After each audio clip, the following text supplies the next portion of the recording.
होगा प्रधानमंत्री पद का बेहतरीन उम्मीदवार, मोदी, राहुल या माया? जी हां साथियों, मैं हितेश और आप देख रहे द थिंक। लोकसभा चुनाव को अभी 1 साल बचा हुआ है, लेकिन इस 1 साल के पूरे समय में सभी राजनीतिक दल अपनी अपनी राजनीतिक जमीन कसने में लगे हुए हैं। जिस तरीके से इस देश में राहुल गांधी भारत जोड़ो यात्रा के नाम पर सभी दक्षिण से लेकर के पश्चिम तक के और पूरब से लेकर के पश्चिम तक के जो यात्रा कर रहे हैं, इस यात्रा के दौरान हर उस क्षेत्र में जाने का वो काम कर रहे हैं, लोगों से जुड़ने का काम कर रहे हैं। तो लोगों के नजर में कहीं ना कहीं राहुल गांधी को वो अपना प्रधानमंत्री देखने की जो एक बात है वो उनके नजर में दिख रही है। लेकिन इस देश में 2 बार यहां पर देश के प्रधानमंत्री नरेंद्र मोदी जी है, लेकिन अभी वर्तमान में स्थिति यह है कि नरेंद्र मोदी की ही सरकार में देश की आर्थिक हालात जो है इतने खराब हो चुके हैं कि देश गरीबी का अगर स्तर आप चेक करेंगे, जांचेंगे तो पाकिस्तान, बांग्लादेश और श्रीलंका से भी गई गुजरी हालत प्रधानमंत्री जी के नेतृत्व में देश की हो चुकी है। इसके बाद में जब हम बात करते हैं कि इस देश में तीसरा ऐसा कौन सा वो दल है जो प्रधानमंत्री पद के लिए जिसकी दावेदारी हमेशा मजबूत रहती है, भला ही अभी तक के उन्होंने इस देश में प्रधानमंत्री की जो रेस है उस रेस में वो दौड़ चुके हैं, लेकिन जब जब इस देश में चुनाव होते हैं और चुनाव ईवीएम से जब होता है तो ईवीएम में हमेशा से ही गड़बड़ी के जो मुद्दे हैं ये दिखाई पड़ते हैं। लेकिन बहरहाल ये ईवीएम को लेकर के इस बात पर चर्चा नहीं करेंगे। लेकिन अभी वर्तमान स्थिति में प्रधानमंत्री पद के लिए मोदी, राहुल या मायावती जी, इन 3 दिग्गज नेताओं का नाम जो है सबसे आगे है। इन सभी पार्टियों की राजनीतिक स्थिति क्या है ये पहले मैं आपको बता देना चाहता हूं, फिर उसके बाद में आप ही अनुमान लगाएंगे और आप ही जवाब देंगे कि वास्तविकता में इस देश में प्रधानमंत्री पद का दावेदार कौन हो सकता है। वर्तमान में भारतीय जनता पार्टी के पास 303 लोकसभा की सीटें हैं, जहां पर राज्यों में उनकी सरकारें 16 जगह में उनकी सरकारें हैं। दूसरी बात, कांग्रेस की अगर हम बात करें तो 52 जगह लोकसभा में उनको मिली हुई है और 6 राज्यों में उनकी मिलजुल कर सरकार बनी हुई है। अब बात करते हैं बहुजन समाज पार्टी की। बहुजन समाज पार्टी की वर्तमान में किसी भी राज्य में सरकार नहीं है, लेकिन 10 सांसद जो है उनके पास में लोकसभा में स्थित है।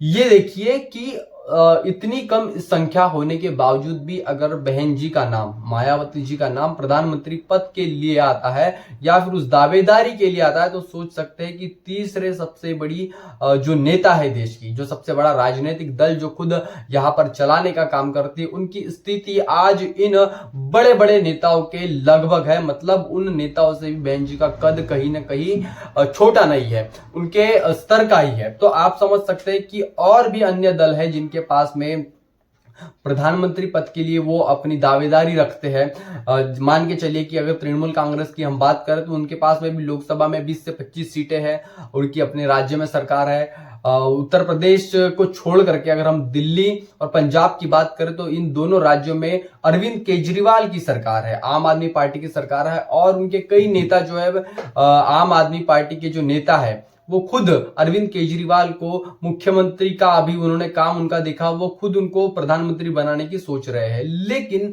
ये पॉसिबल क्यों नहीं है? ये पॉसिबल इसलिए नहीं है क्योंकि तीसरे सबसे बड़े जो इस देश में बहुजनों की पार्टी जिसको हम बोलते हैं बहुजन समाज पार्टी, उसका वोट ऑफ प्रतिशत जो है वो मायने रखता है। इस देश में जितने भी बहुजन समाज के लोग हैं 85%, तो हर धर्म हर जाति का व्यक्ति बहुजन समाज पार्टी को कहीं ना कहीं वोट देता है। तो बीजेपी, कांग्रेस और बहुजन समाज पार्टी ये 3 राष्ट्रीय पार्टी है और ये 3 ही राष्ट्रीय पार्टियां दावा कर सकती है कि प्रधानमंत्री पद के लिए ये 3 राष्ट्रीय पार्टियां अपनी अपनी ताकत से वो सीटें हर जगह लड़ाने की कोशिश करती है, चाहे फिर वो विधानसभा हो चाहे फिर वो लोकसभा हो। स्वतंत्र उस बात की घोषणा देती है कि इन जगहों पर, मतलब कि इन विधानसभा या लोकसभा सीटों पर हम खुद की पार्टी खुद लड़ाएंगे। तो ये जो ताकत है ये बहुजन समाज पार्टी के ही पास में है और इसीलिए प्रधानमंत्री पद की दावेदार बहन मायावती जो को भी माना गया है। अब वर्तमान में अगर हम देश की स्थिति की बात करें तो प्रधानमंत्री जी के नेतृत्व में इस देश के आप हालात देख रहे हैं। इस देश में नरेंद्र मोदी जी जो कि अदानी के कुछ खास गिने चुने लोगों में माने जाते हैं, दोस्तों में माने जाते हैं,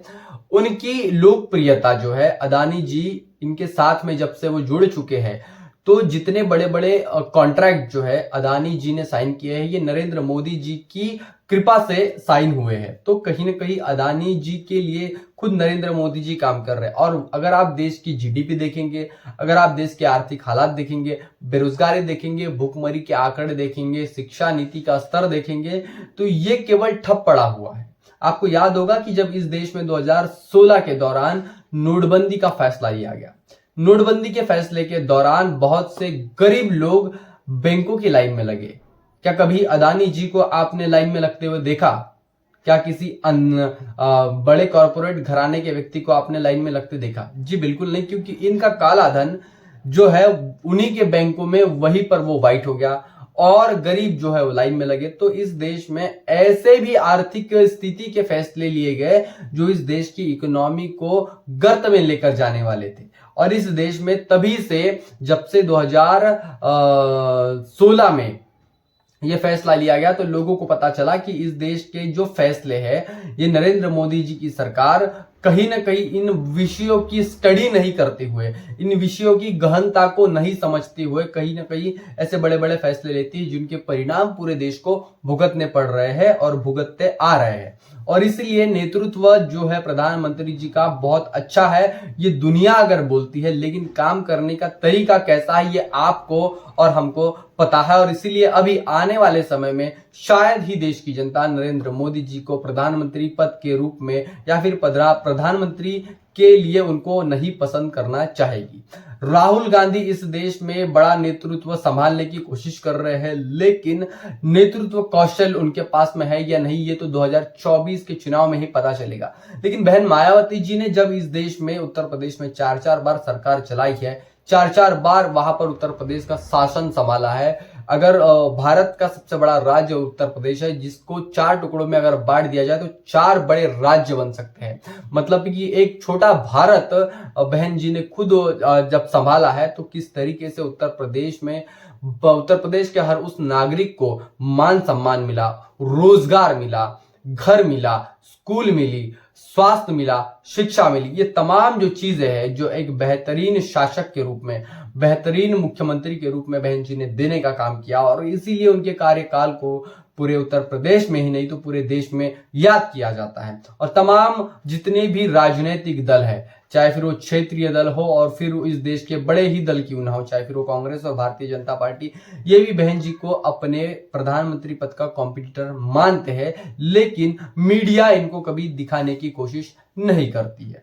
लेकिन आपको समझना पड़ेगा कि इस देश में 2024 की जो चुनाव आने वाले हैं, इस 2024 के चुनाव में बहुजनों का नेतृत्व होना कितना जरूरी है। किस तरीके से इस देश में आरक्षण को खत्म करने के लिए हिंदुत्ववादी लोग पड़े हुए हैं, किस तरीके से इस देश में तुम्हारे एट्रोसिटी एक्ट को खत्म करने के लिए, इतना ही नहीं तो संविधान को खत्म करने की ये लोग लगे पड़े हैं, हिंदू राष्ट्र को बनाने की बात कर रहे हैं। अगर इस देश में लोकतंत्र को बचाना है तो 2024 के चुनाव में बहुजनों की विचारधारा को समझने वाले, बहुजनों और तथा इन बहुजनों को हक अधिकार दिलाने वाले महापुरुषों के संघर्षों के लिए जो लोग काम करते हैं, उनको वास्तविकता में इस देश में संसद में भेजने वाले आप और हम हैं। ये हम डिसाइड करेंगे, ये हम सोचेंगे कि आने वाले समय में देश का प्रधानमंत्री कौन बनेगा। बहरहाल 2024 को लेकर के सभी पार्टियां जो है अपनी अपनी जमीन मजबूत कर रही है।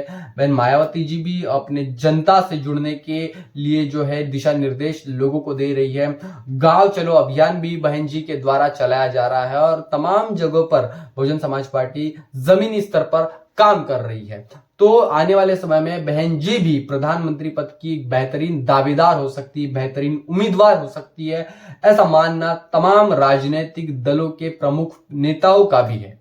तो इस विषय को लेकर के और इस पूरी बातचीत को लेकर के, क्योंकि राजनीतिक पार्टियों की ताकत भी समझना बहुत जरूरी है और उसी के ऊपर से जब हम अनुमान लगाते हैं, कयास लगाते हैं, तो तभी से कुछ एक दूरदृष्टि हमारे दिमाग में छप जाती कि जी हाँ, ये प्रधानमंत्री पद के उम्मीदवार या फिर दावेदार हो सकते हैं। तो इस पूरी खबर को लेकर के, इस पूरी घटना को लेकर के आप क्या सोचते हैं, आपकी क्या राय है, कमेंट करके जरूर बताएं। बने रहे द थिंग के साथ में, तब तक के लिए जय भीम, जय भारत। बहुजन विचारधारा को घर घर तक पहुंचाने के लिए हमारे YouTube चैनल को सब्सक्राइब करें, लाइक करें, कमेंट करें, शेयर करें और बेल आइकन की घंटी दबाना ना भूलें।